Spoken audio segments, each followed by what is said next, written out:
We welcome our colleagues online. I understand Guy, Andre, Claudio, and some other people are online. So they will be participating as well. So I would like to introduce Dr. Soroush Parsa today. He has a PhD in ecology from the University of California, Davis, and a bachelor's degree in biology from Virginia Tech. He has worked over Latin America, in the Andes, Peru, Colombia, Chile, Bolivia, among others. And he has 9 years of postgraduate experience in research for development and serving international and national agriculture organizations. One of his last experience was with UC Davis Life Science Innovation Center based in Chile. He was also with CIP for some time in Colombia. Therefore, he is experienced in a number of topics. So he has been shortlisted for the Andean Agri-Food System position that we are searching for. He will be presenting a seminar entitled Andean Agri-Food Systems Initiative, How to Make it a Reality. Soroush, please. I appreciate it. Thank you all very much for making it this morning. I must say that it really feels like coming back home. It's really a pleasure to be in front of you guys and sharing a little bit of my experience and my potential vision for this role I'm being invited to talk about. Let me jump to it. I'm going to cover, if lucky, I'm going to cover 4 topics. I'm going to start with my motivation for applying for this position, a little bit of my experience. Third, a hypothetical vision for what could be my role here. And fourth, an etc. of typical questions that I did ask in these applications. Let's start with motivation. Friends, I'm actually not new to Peru. I came here when I was 3 years old. My parents brought me here from Iran to see the religious persecution in their land, in their country. This is me. And my parents were very encouraging and supporting of us really jumping into Peruvian culture. As you can see by me, that's marinera. Barely in my life. But it would take me 20 years for me to experience what today continues being my favorite part of Peruvian culture, which is really the Andes. This particular trip, which I did after emigrating to the United States and being able to come back here, was really revealing to me because it exposed me to the legacy of the Inca Empire that I had learned growing up here.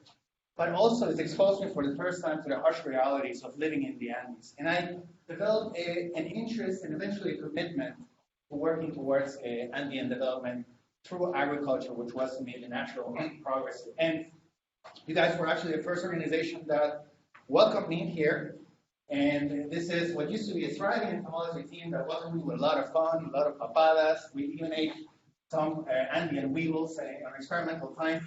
And so it's really a lot of fun here. And this is really at the core of my motivation. I'm really committed to the development of Andean peoples and the Andean nations in general. And I'm really a leader in the role the International Data Center can play in that particular agenda. And that's really what brings me here. And I thank you for the opportunity to make a case for my potential participation. So 15 years have passed since that previous photo. And as you can see, I traded a lot of hair for a little bit of experience. And the depth of my experience, graduate experience, is ecology, anthropology, and big data. They seem like very disparate type professions, but the emphasis for me really was system sciences. These are system sciences that also gave me the versatility to work in different sort of propositions in the development agenda. But well into my career, I realized that scientific training would fall short of really working with others towards development impact. So I pursued other experiences in training that would sort of develop me, shape me to more sort of holistic integral scientist. Currently, I'm a Science and Technology Policy Fellow by the American Association for Advancement of Science with an emphasis on innovation policy. And I'm also a certified leader for the sciences, certified professional coach, and I pursue training as a project management in development. So I was really trying to develop an integral sort of capacity to work towards the development agenda, which, as you know, it really involves bringing a lot of people together towards pursuing a common goal. Hard to believe, harder to admit that it's going to be 20 years since I started this path in research for development.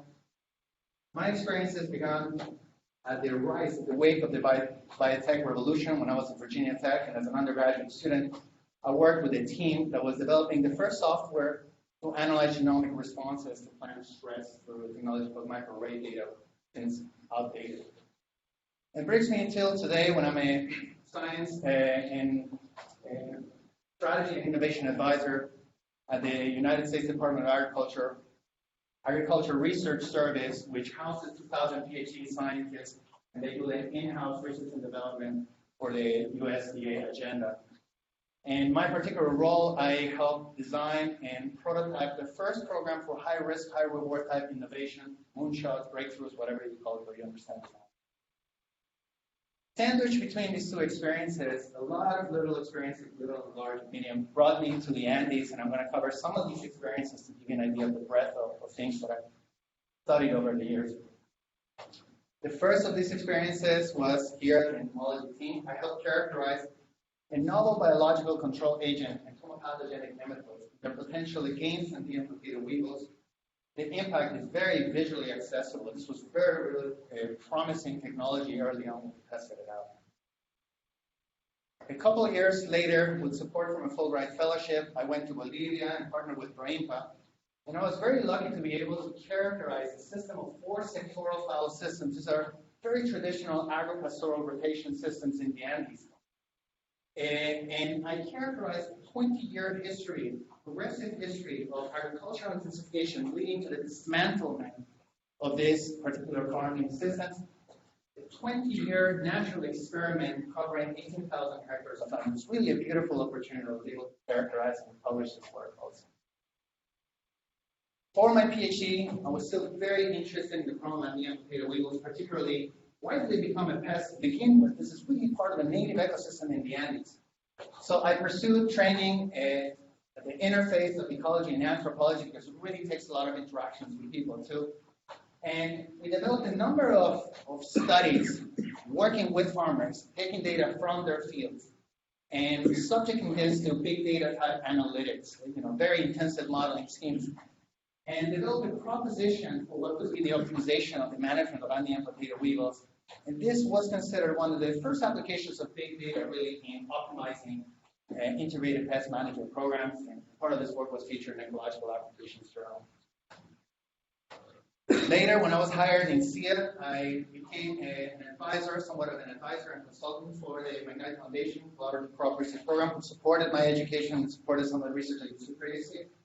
And I helped us assemble a team that was interested in the agroecological intensification of anti-ant farming systems. Fallows really have to shorten. Sectoral fallow systems have fallows as long as 8 to 10 years. And when you intensify the systems, you have to figure out where the nutrition comes from. And this team started working this particular problematic, and they continue working under the auspices of the McKnight Foundation. More recently, as a program coordinator in agronomy for the UC Davis Life Sciences Innovation Center, I was contracted by, what's the name of this company? Beachbody, cheesy type name. They're the competition of Herbalife, if you know. It's a $1 billion company that focuses on wellness and sports nutrition and so on and so forth. And their banner product is called Shakeology. They have 70 ingredient sources from around the world. One of the most important was actually maca. They faced a very significant problem. Maca was 5% of their product and 20% of their contribution to heavy metals. By the way, red flag, big heavy metal problem for maca. So we developed an on-farm big data sort of data set, tracked maca from dirt all the way to the processing plant to see what are the leverage points to reduce the heavy metal contamination in maca. This is work I've done in 2015. Most recently, last year, I actually had the pleasure, the privilege of being nominated the 2018 X Prize Visionary for an idea I proposed to the X Prize Foundation on a prize competition, an innovation competition that was inspired in Inca agriculture. I call it the Colca X Prize, that had the potential of lifting millions of farmers out of poverty. I'm not going to go in depth. I look forward to the opportunity to chat with you about this. But what you're seeing here is Peter Diamondis. I know he visited Peru, I think probably last year, talking about Singularity University. It was just really a fascinating experience to understand what's happening really at the frontiers of innovation through challenge competitions and open innovation systems. All right, So at this point, you may ask what my PhD advisor and others always wonder. So please focus. Why don't you just choose one topic and become focused in it? Choose entomology, choose ecology. So anyway, so there's a lot of problems I've been interested in and exposed you to. Pest outbreaks, yield gaps, soil infertility, heavy metal contamination. You may wonder, what does that have in common? How can one scientist work on all these different types of problems? And what I would say is, what they have in common, they're all problems. They're problems from the perspective of farmers. So my focus was really what today is called farmer-centered R&D. This is at the core of the global development agenda as proposed and forwarded by USDA, Foundation, Gates, and everything. And this is based on the principles, I hope you've heard of human-centered design. This is terminology stemming out of the Silicon Valley. It comes from user-centric sort of development innovation. You insert users in the process of developing whatever solutions you're proposing for them. And the first step in human-centered design, you observe the lives of your constituents, your clients, you hear their hopes and desires, get smart about their challenge, really immerse yourself in the needs. As you can see in these pictures, I was keen throughout this process of really embedding myself into the local culture, participating from their food, their livelihoods, and everything. And it was really one of the most fun that I've had in my years actually doing agricultural research, was really sharing in the context of the lives of these many people. These are pictures from Bolivia and Peru, different places. This is one of my favorite. I could hardly fit into this little culture here. Anyways, my vision. This is a very risky type. I realize I'm an outsider. And developing a vision is really not part of what I should be doing. But I do also realize that you have to sort of evaluate part of what would be my strategic vision. So it's a very hypothetical for purposes of just conversation and dialogue. And I do realize that if offered this opportunity, what I would first do is sit down and really listen. What are the goals? What are the aspirations? Where are your strategic initiatives leading you to? What are your core strengths? We would do a SWOT analysis and so on and so forth. So I do realize this. I present this with a bit of a caveat. All right. To develop a strategic vision, in my opinion, you have to respond to three very basic questions. Who are you serving? What is your end goal? And how do you want to get there? So let me cover each one of these. Let's start with the who. You already know. The Quechua Aymara peoples, Andean peoples, these are populations that you yourself serve through your agenda, your development agenda. At least partially, right? I do understand that your mission is international. These are, and I think at the core of my proposition, the core of the who is really this concept of human-centered design, really starting with empathy. Folks, people, including people sitting at Gates at Rockefeller, they don't empathize, forgive me for saying this, they don't empathize with microbiome, they don't empathize with potato, they empathize with people. People empathize with people. And I think at the core of what I would like to explore is how do we expose the needs, the visions, the realities of this nation, the Quechua nation, to the development agenda, something that's really falling out of the vision of the development agenda. And I think that starts really with developing understanding of the vision and needs. These are some of the people, some of the stories that I've been exposed to over the years working in the Andes. Each one of them had a different story to share with me. But the one that was most compelling was the story of this young kid that I met in Proinca. Here's why his story was important to me. This kid, under 10 years of age, applying toxic chemicals to his potato field. I brought this to the attention of the extension agent. And the response was, good, he better get used to life in the Andes. Friends, this is not the future of a 10-year-old we want for the Andes. And these and many other stories that you yourselves have come across, there's so many. Farmers applying, here are them with their hands. There's just so many problems in the Andes that are out of the development agenda perspective. We have to bring these stories to those people making the decisions so that they understand that this agenda is really at the core of what we all have to want to achieve. The Rockefeller Foundation, this is sort of preliminary information that I'm getting, working with the Rockefeller Foundation to develop what will be the fundamentals of a prize competition that's very unique in its methodology. They want to develop the 2050 vision prize. So they want to develop a model or an instrument that encourages everyone around the world working in agricultural development to sit down with their constituents, sit down with the population they're serving, and together develop a very compelling vision of what they want for the future of food. And as a mechanism to truly listen to people, capture their hopes and aspirations, and work with them develop this mission. So I think one of the things that I would really want to do is to develop a very compelling vision for the future of food from the perspective of the Andean peoples. And this is something that I hope we could participate in. What is the end goal? We know that people, what are we trying to pursue? I think the Global Development Agenda makes this end goal very easy for us. There's a set of 17 goals that the entire world has committed to, all governments in the world have committed to, sustainable development goals. In particular, there's a reason why. The first of these two goals, I think, would be the most relevant. The world has committed to zero poverty and zero hunger, two endemic problems in the United States. This is one thing that's very important from a policy perspective, right? The tragedy of the means. The Global Development Agenda, they're looking at the mean indicators of development. And by looking at means, what happens is in Latin America, we've seen a lot of development, but what you don't see is the income inequality. The poor have remained poor. So a lot of very important demographies have fallen out of the development agenda. These are some statistics that to me were just really shocking, and I didn't know myself. 78% of children whose first language is Quechua or Aymara live in poverty. There's so many of these statistics, but they're really distributed all over the place. I really think we have to work on developing policy pieces. We have to work with commercials, all sorts of communication campaign to expose this reality to the development decision makers and also to the nations who have committed to the solution of this particular problem.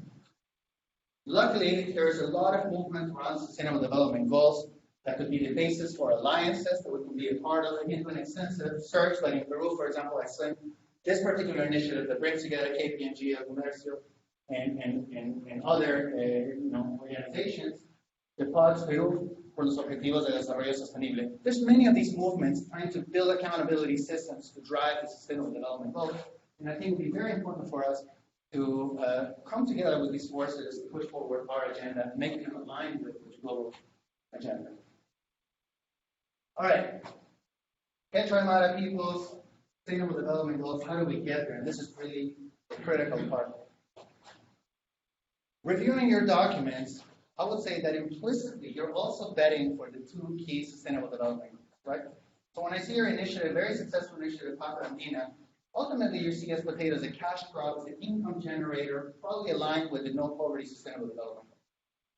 And when I look at your strategic document, in particular the one that's emphasized for this position, transforming vulnerability to resilience, the focus on food security, right? So potato is an income generator and potentially potato is a source of sort of food security and nutrition.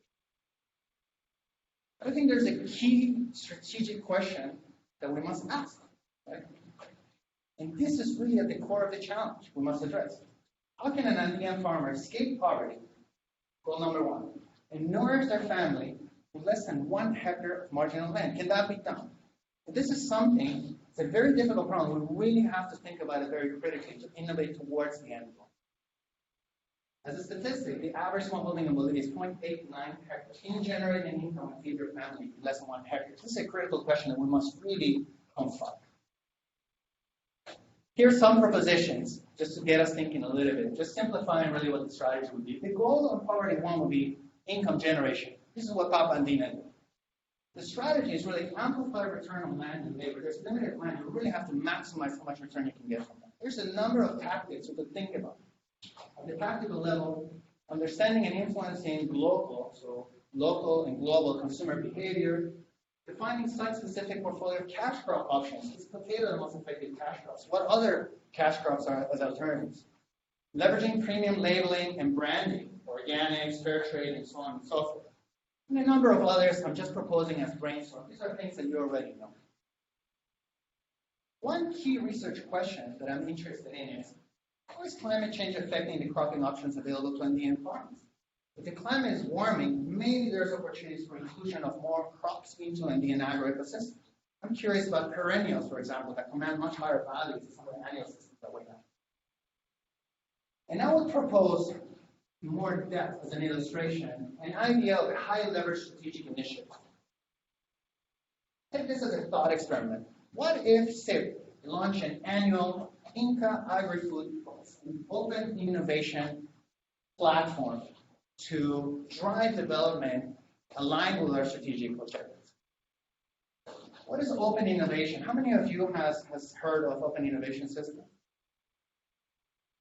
At the core of open innovation is the observation that no matter how much money you have, no matter who you are, no matter who you hire, most of the people who are talented to serve your goals work not for you but for others. You can't hire possibly enough people to serve your development agenda. So what can you do?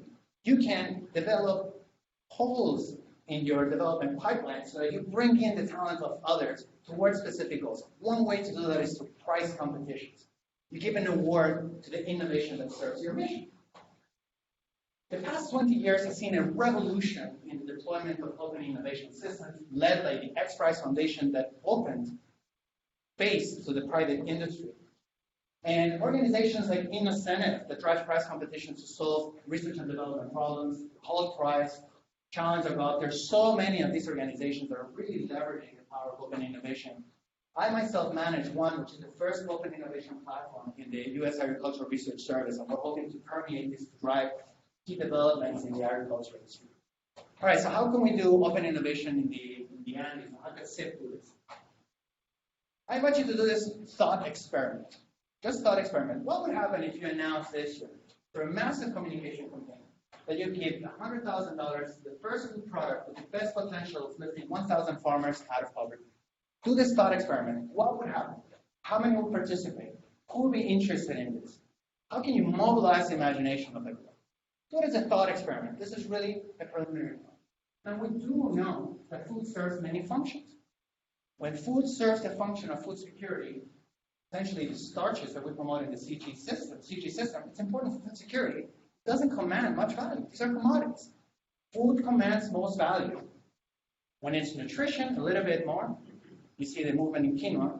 But when it's function and performance, that's where we really get the money. Ecology, each one of these is a mix of shade, $80. All sorts of new products from maca. Iwahen is one we all grew up with. So these products, when you target a specific function, food commands a lot more value with greater potential of amplifying return per unit plan, which is part of the strategy that I suggest we may pursue. This is my visit to a local Whole Food store. I want to share this very important statistic. Nutraceuticals, so food, functional foods, one of the fastest growing markets in food, 29% per year, estimated to be over $500 billion in 2025. How can we tap into this sort of potential is my question.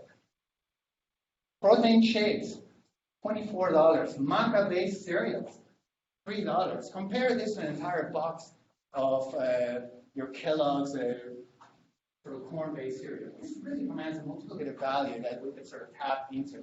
And we could do it not by internalizing the capacities to do it, but by incentivizing others to do it and us managing the entire ecosystem. This is, I think, something that CIP would have a particular sort of advantage in. Just as I brainstorm some of the organizations and folks that could be interested in participating in this, you have sort of star chefs in the United States, in Peru, driving a lot of innovation.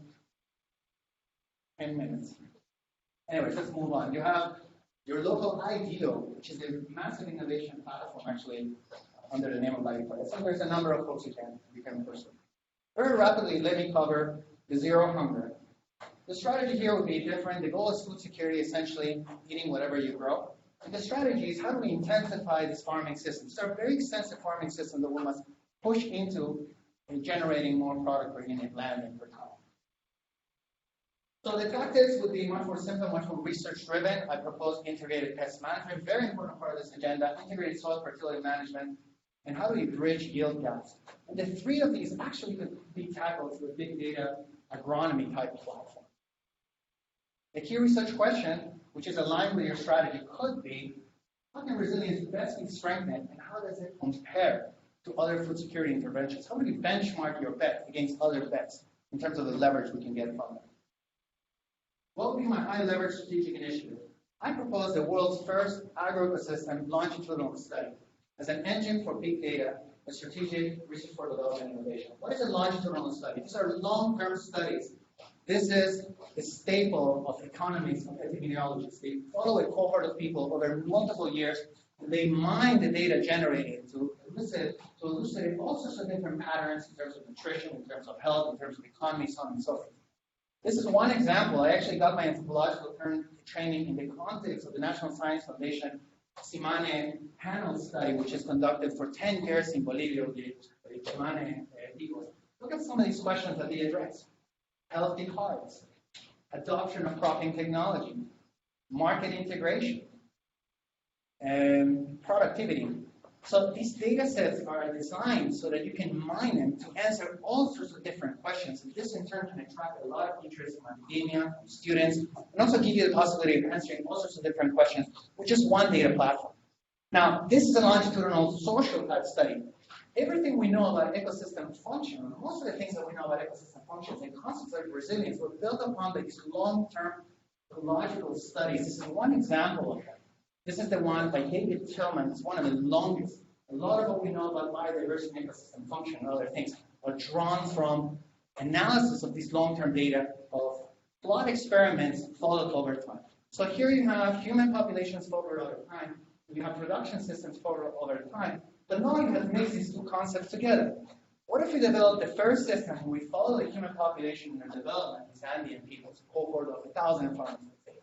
And we also take big data type analytics in their farming operations. What would happen if you bring these two data sets together, the big data, this engine that you can have to elicit all sorts of different insights? You could also potentially embed intervention platforms into this particular mechanism. Nobody has done this in the past. I think this is something really waiting to happen. And CIP, with its access that you have to the Andean communities, will be the perfect, certainly CG center to drive this type of innovation. So this concept will be building upon some research that I've done myself. This is an example of what we did with Andean potato weevils. We went to farmers' fields, we measured everything we potentially could, and we did sort of analytics to see what would be the highest leverage tactic that you could use in order to reduce Andean potato weevils. And you could compare things at the landscape level, so for example, your proximity to a storage unit, and compare that with local management tactics. So for example, an insecticide application in January. So for example, you know that an insecticide application in January could offset the contribution of weevils traveling from the nearest storage system. These are types of insights you can only generate in a big data type observational platform. And imagine if you mix that to the potential of bringing also metrics on socioeconomic development. To illustrate the versatility of these data sets that you can imagine, what I cared about here was Andean potato weevils, and I measured management tactics against Andean potato weevils. But I also captured a lot more data that I could mine for other questions. Here's a question that I have not published, and I just did it for the context of an illustration in this particular talk. I also measure yield as a response variable, and I could also monitor some of the incidents of Bugia. This is Epitrix, another very important pest of potatoes that you can see here. So here you have an automatic yield impact study. How much does Epitrix impact the yield of potatoes, both Larga, which is a native cosmopolitan variety, and Yungay, which is an improved variety? Here you see the yield differential between these two varieties and the relative impact of this particular pest impact. And I did not write a single grant to this type of analysis. This is something waiting to be published, for example. And observational data sets of the nature that I'm proposing would allow you to do this type of stuff. This would be really an engine for drive a lot of insights in both academic and development interests. A lot of folks will be interested in this. I think the McKnight Foundation, with their Initiative Farmer Research Network, will be interested in this. Within the Track Rockefeller Foundation, Epitrix is proposing the idea of sentinel sites to study resilience. This fits right into their agenda. There's many others that we can fit into. All right. So, in summary, who, what, and how. Who, let's take a human-centered approach to the development initiative in the Andes. And let's make a very compelling entry to the Rockefeller Food System Vision in 2050. How? Let's focus on Sustainable Development Goals 1 and 2. And let's drive a lot of effort, especially the communication team here, shedding light on this blind spot in development. People do not understand this idea of Andean farming systems and indigenous farmers throughout our continent falling out of the development agenda that's now focusing on Asia and Africa. This is a policy intervention waiting to happen. It's very important. And finally, how, a number of ideas we can brainstorm. Two special initiatives I will propose is this idea of the agri-food price, tapping into the power of open innovation systems. And finally, an agro-ecosystem longitudinal study, a study that measures people and their production systems over long periods of time, and mining this data for all sorts of different development insights. We're about to finish. I'm surprised that I could do this in 30 minutes, but this is a question that you must be asking. If you're not part of the CG system. Funding is a very important question. I really believe in this. If you want to make money, solve big problems. I can tell you, and I'm sure every scientist in here can tell you, whenever you set out to pursue research funding for a very important problem, funds follow. We must focus on the goal. Trust me, funds will follow. And there's a big problem to be solved here at the end. With that said, there's two very promising funding trends for me that are growing as opposed to development funds. One of them is the agri-food tech startup revolution, currently very close to $10 billion. All these startups incentivized by governments and venture capital, so on and so forth. This is growing. There's a lot of technologies that have potential, including some pathogenic nematodes, have potential to tap into the value of agri-food enterprise systems that are very heavily supported even by the Peruvian government and others. The other is crisis and challenges, exponential growth in money going to and the deployment of open innovation systems to drive innovation. This is really a high leverage type of incentive system. One reason why they're going so far. So I'm encouraged by these two trends and curious about aligning ourselves to tap into the power of these two trends. My personal experience ever since, particularly I left CIA, has been really in gaining more and more experience in these two platforms. When I was at UC Davis, Chile, this was an innovation supported by a grant from the Chilean government, $34 million, drive agri-food innovation in Chile, targeting their export agricultural market. And UC Davis, Chile had a sister organization called R2B, Research to Business Platform. This was an incubator of business ideas going directly from lab all the way to impact. I've also participated in the launch of Indigo Agriculture is one of the biggest agtech startups today. It's capitalized at $3.4 billion, and it's based on endophytic biological control agents. I know you have a lot of experience with biological control agents. And I have some experience collaborating with two platforms for big data decision-making, data-driven decision-making to improve agronomy. Crisis and challenges. My exposure to experts was fascinating. When you become a visionary, they bring you into the team, they give you all sorts of data and analytics in terms of potential funders for your idea, they train you on how to best pitch your idea, so on and so forth. It's been really a fantastic experience to see firsthand how XPRIZE manages their innovation incentive platform. One of the things they give you access to is a database of people interested in supporting development agenda in the particular sort of sector you're interested in working towards. Well, X is something we invest heavily in. In the past several years, I've worked very closely with the Gates Foundation as a grantee of the Grand Challenge of Exploration. I earned one of the Grand Challenge of Exploration grant. And most recently, I've been an evaluator to the lab front of innovation in crop protection. And finally, right now, I'm starting the first program for open innovation. Leadership style is another question that you asked. These are the two books that are most inspiring to me. I strongly recommend it.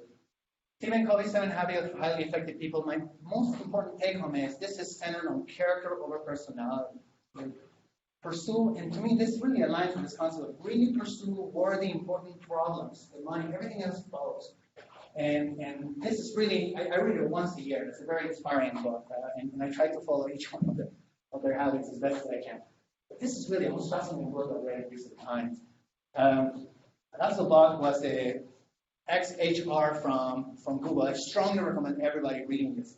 The advantage of Google, they really thought hard empirically about how they can drive an innovation culture within innovation, within their organization. And they took the best of academia. They could invite anybody they wanted to give a seminar to develop hypotheses, and they had the data analytics, what now they call people analytics, the whole movement in human research and human development and talent management on people analytics. Everything is captured here. A lot of emphasis on motivation theory and self-determination. Very interesting book.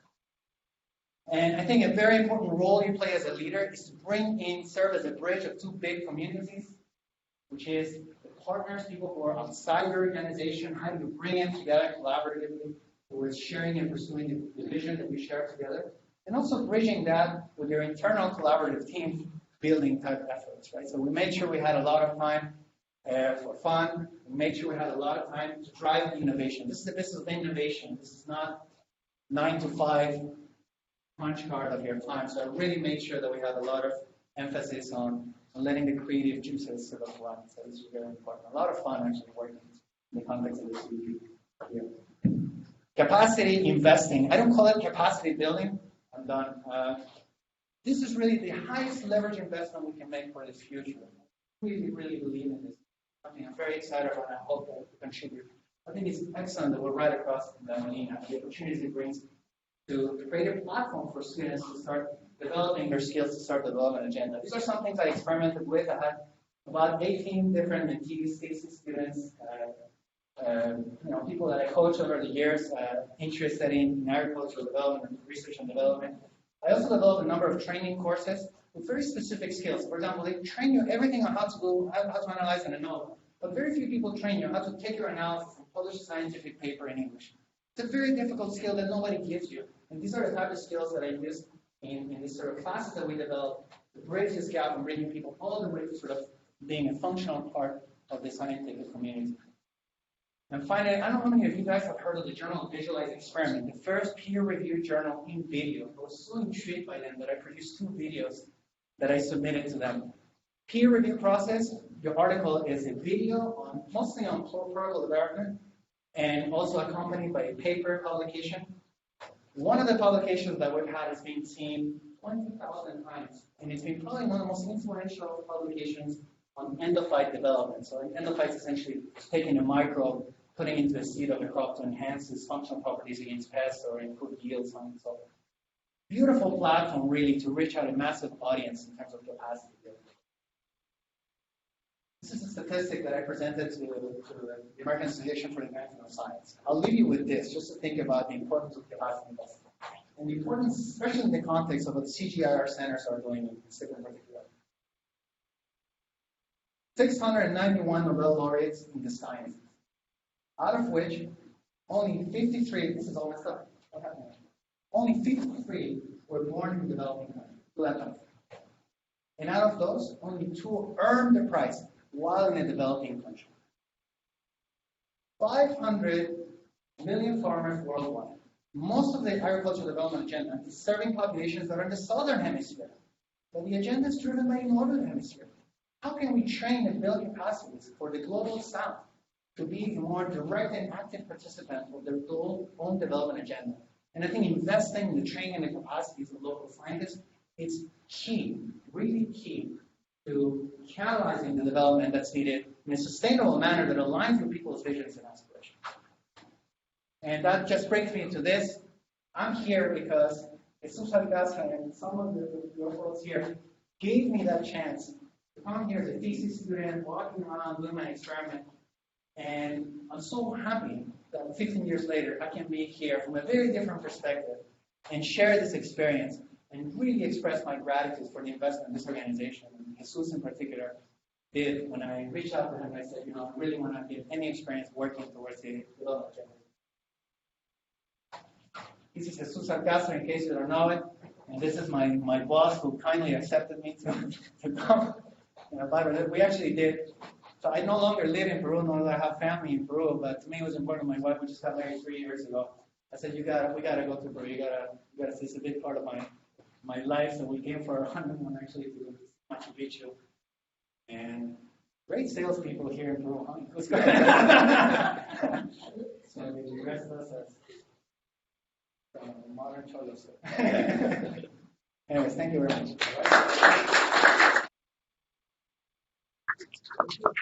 We have some minutes for questions, so I will give the chance first to our colleagues online, Guy, Claudio, Andre. Let us know if you have any questions for Soros at the moment. Hello, Oscar, can you hear me? Andre. Hello? Hello, can you? We hear you, Andre. Okay, yeah. Good morning, everybody, and thank you to Soros for the good presentation and very, very innovative. Just quickly on your strategy and on the how, you didn't mention much about the type of team you would need And how do you, because I think that's very important for this type of innovative strategy where you want to involve many partners. I think developing partnership implies having people working with you. So what are your view about the type of team you would need to implement your, at least the vision you proposed? Thanks, Andrea. That's obviously a fundamental question, the most fundamental question, right? So we're working in very important interdependencies. The problem with me answering that question is it really requires me this particular visit. Who is your team? When I arrived in CIAT, my job in CIAT as leading the entomology team, they had 3 different groups, a total of 20 scientists, average age 56 years of age. So my focus for that, it really had to adapt to the needs and the potential of that particular team. I do not know if you're starting this de novo or if you're embedding this strategy into an existing sort of team platform. So I think to be able to respond to that question, which I really think is at the core of what we're trying to do, I need a little bit more insights in terms of, do you have an existing team? Do you have, who is part of your team, or what are your aspirations? But of course, team building is going to be critical. Do you have a little bit more specifics when you ask that question? Are you asking in terms of the experience, in terms of disciplines, in terms of what are you thinking about when you're asking about how we go about building a team? Yeah, maybe we can continue the discussion during the interview because we don't have much time at the moment. But okay, that's okay talking point for the interview. Okay, thank you. Okay, very good. Any other question online? Okay, let's open the floor here. Questions from the audience?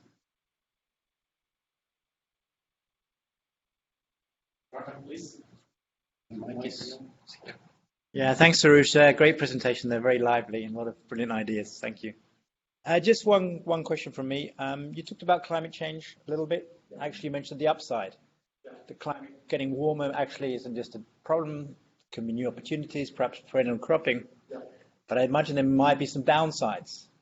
So what would those downsides be, and how would your vision around this innovation and people-centered growth capture the downside of climate change? So I think I must say there's a big agenda in terms of climate change. There's been a lot of research on it. Most of it focused on prediction mapping. That's a staple of an ecologist. I've done some of these modeling and stuff like that. Prediction mapping is very speculative. It's extraordinarily speculative. The data that goes into it is based on interpolations of climate data that's been assembled over 20 years, and then you're projecting that based on assumptions on the future and try to say, where potato could be grown 20 years from now. Any ecologist will tell you that's highly speculative, that we can have any predictions that should inform our strategy going forward. In the absence of that, my particular preference is to have a very strong empirical approach to the problem. So if you go to these farming villages and you are establishing sensors, so to speak, into monitoring the livelihoods of potatoes year to year, so on and so forth, you could match that into climate data. You can monitor what are the sort of problems that are arising. You can monitor opportunities for new crops entering that. You could monitor the occurrence of shocks associated with climate. Or there's a couple of things that I've observed over the years. I haven't pursued empirically, but I've observed over the years working in the Andes. One of them is that the frosts that you get in the morning have reduced significantly over time. So a lot of farmers in the Altiplano particularly are having a very hard time producing chuño. Chuño is a very important tool for food security in the Andes, because you can store your potatoes indefinitely. And if you do not have hard enough crops to produce chuño, that's a very important problem. I did not pursue it empirically, but as part of working in close proximity to farmers and capturing some of this data, you learn about this. You don't need to model it. You learn it firsthand from problems. And I think that will be able to have a very strong bias towards an empirical approach to documenting climate association. Now, the other thing that I saw on the upside of it is I've seen farmers experimenting with growing corn in locations that never before grew. So part of the problem in the Andes is you're doing agriculture at the very top ceiling of where agriculture can be produced. And the higher you go, the smaller is the portfolio of crops that you can introduce there. Now, if you get some sort of a warming effect, all of a sudden you have opportunities to introduce some crops. I definitely would bet on a range expansion for corn. Other possibilities may follow, and I think that will lead to opportunities to expand the portfolio of crops that are available to farmers. And if income generation is one of your strategies, you have to try to find crops that command higher value. Forgive me for saying, but even potato. We have a saying in Spanish. This is going to be suicide for saying it, but la mona, aunque se vista de seda, mona se queda. Potato can command a premium, but the premium will never drive you out of poverty if you have a single hectare. So we have to really think strategically about the crop portfolio can command a little bit higher value and the opportunities that are created through climate change. Good. Any other questions from the audience or online? We have still a few minutes. Bettina, please. I would like to know a little bit more about how conservation, when you have all this richness and crops and potatoes, of course, does fit into this people-centered development concept. The question specifically is where does conservation in situ conservation And also ex-situ, and how do you think that this richness that is still there can be maintained? Because if we just look into a complete marketing approach, there's a pretty good chance that we'll lose a lot of this as people move out of traditional systems. Sure. There's a lot of core assumptions in agricultural development. And they're implicit because they're unpopular. So at the core of the assumption between Gates Foundation is the idea for consolidation. The assumption of Gates Foundation is you cannot come out of poverty if you have a single hectare. You have to, the better ones are going to grow, you're going to buy out the other ones, and you have a sort of a mix of service providers and producers that are more successful. That's pushing a bias into your system. That's very unpopular, so people don't talk about it. USAID has that at the core of their strategies, and others do as well. Development involves change, and the change is going in the right direction. Right? Some of these changes will have trade-offs. If there is a trade-off between conservation and the livelihoods of millions of people in the animals, what would you set your bias? My bias would be towards it. I would honor it. Conservation agenda broadly, I would say, let me say that and qualify. The conservation agenda has a very important implication. Conservation has very strong opportunity costs. The entire world wants Brazil to save their ecosystem, like in the Amazon basin. It's not working. With Bolsonaro there, he's pushing towards turning that into economic return. That's a massive problem towards biodiversity, but we haven't learned to resolve it. You need income generation as a sort of an engine to drive people out of poverty. We can't just blind our eyes and think that these things are going to resolve. So there has been an agenda, payments for ecosystem services. How successful that's been, I'm not sure, not fully. We have to tackle the problem and be sincere about it. Now, in situ conservation, right? When you produce oca, so we're talking about potato, but what about oca? How about mushroom? How much work have we done on that? Oca, where I monitor oca, has infestations of Andean potato weevils, or oca weevils, up to 50, 60, 70%. People are abandoning the crop altogether. We're not thinking about it. In situ conservation, this is systemic approach, not only potato. We're losing a lot of crops that are underdeveloped for agendas that we clearly know we have to work with. Entomological imperative and crop protection imperative, nematology work, that was the top of the agenda in 20, 30 years ago. There's no nematologists. If these systems are not thriving, productive, if these systems do not compel farmers to stay producing and farming, conservation approach is going to do nothing because it implicitly brings a lot of opportunity costs. So in situ conservation, we know a lot about that. In situ conservation has been worked from 1983. There's been papers on situ conservation. There's a lot of data about that, right? But if it imposes significant non-trivial opportunity costs to farmers, I think we have to think creatively about a win-win, something that enables these people to climb out of poverty and not passively avail for our conservation agenda, to be quite honest. There's other ways of conserving. We're working towards that. There's a lot of investments on that. And we have to find a balanced approach. Right? So we have a lot of innovation is needed. But I think farmers first should worry about their subsistence. The role of conserving biodiversity should be secondary to their own well-being and well-being of their children. I'm very honest with that. Yeah, one question, please.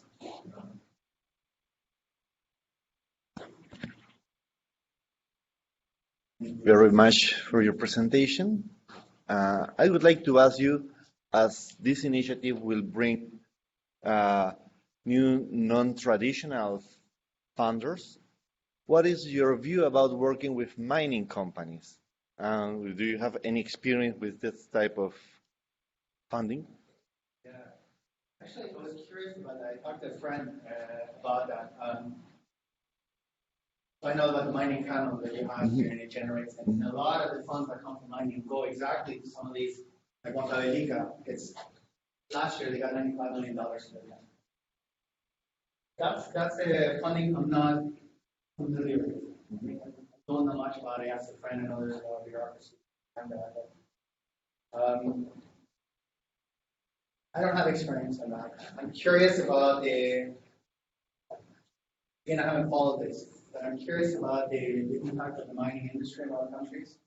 To what extent, I would have to learn from your strategic thinkers and leaders, to what extent that could be a public relations type of problem. I'm not sure. So this is something that I couldn't take an initiative before consulting sensitive. So we'll look at the agenda. Very good. Online colleagues, any last question? Okay, very good. In that case, we thank again Soros for the seminar, and we wish you the best of luck during the intense day you have again. So, okay, please.